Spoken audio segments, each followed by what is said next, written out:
cabdiqani maxamuud waa wiil dhalinyaro ah waa 23 jir waxa uu ku nool yahay degmada Wirwir ee gobolka Cayn. Cabdiqani waxa uu la soo baxay dhacdo aan hore uga dhicin deegaankani Wirwir iyo guud ahaan deegaanadan kale iyadoona Cabdiqani uu ilkihiisa uu ku qaadayo kiish haruura oo ka tankiila iyo daawo gaboobay oo kuwa baabuurta waraadada ah. Cabdiqani oo markaasi TV-ga Somali News uu ku booqday gurigiisa ayaa nooga warbixiyay sababta ku kaliftay iyo muddada uu soo waday in uu ilkihiisa uu wax ku qaado. Cabdiqani oo ka warbixinaya waxa uu yiri sida tan: magacaygu marka ugu horeysa waxa la yiraahdaa Cabdiqani Maxamuud Cabdi.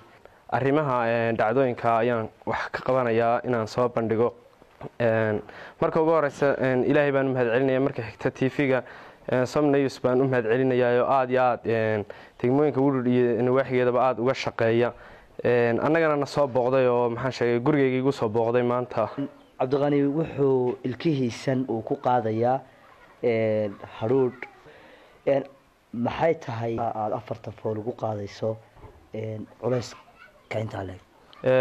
marka ugu horeysa arrintan hadda iguma kadisa kagama dhigin inaan labadaba soo bandhigo. arrintan ilaa in badan ayaa 2 sano ilaa 2015 ayaan ka soo shaqeynayay sidii aan arrintan aan ugu guuleysan lahaa aan u soo bandhigayay oo aan u raadinayay. marka ugu horeysa kintaalkan raashinka aan ilkayga ku qaaday isaga kama bilaabin, waxaan ka soo bilaabay rufuc 12 kiilo. markii aan rufucaan ilkayga ku tijaabiyay waan ku guuleystay. markii labaad 25 kiilo aan ku eegay oo sokora waan ku guuleystay.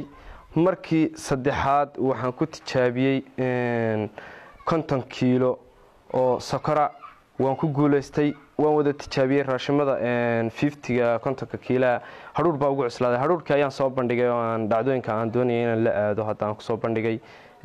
marka 50 kiilo ayaan markii dambe ku guuleystay inaan ilkayga 4 fool ku qaado.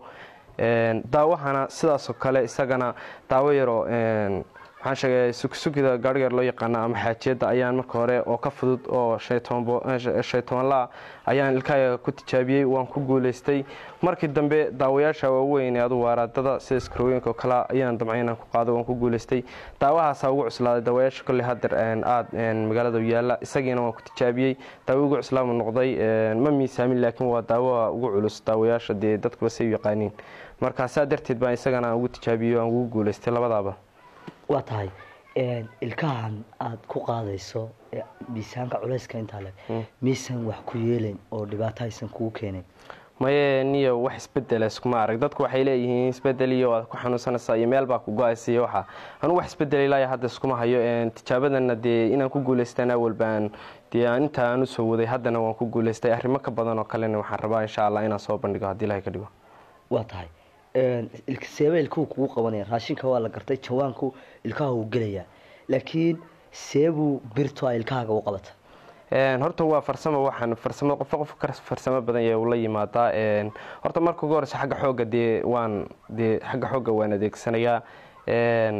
qaabka ilkaha aan ugu qabanayana ana uun ogo qalbigayga iyo maartay dareenkayga og saan ugu qabsanayo sidaan ugu qaadanayo.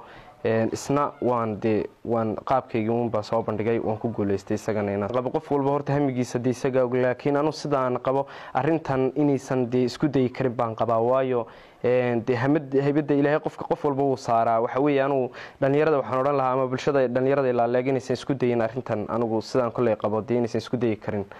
waxaan ka codsanayaa in arrimaha noocan ay igu taageeraan iguna soo daraan insha Allah sidii ugu dhaqsaha badan aan uga qayb qaato insha Allah. dhinaca kale Cabdiqani ayaa codsaday in uu isagu ka mid noqdo dadka tartamada caalamka uga qayb galaya agayga Soomaalida waxaana markasta uu diyaar u yahay inuu sii wado talaabadan iyo hibadan uu eebasiyay.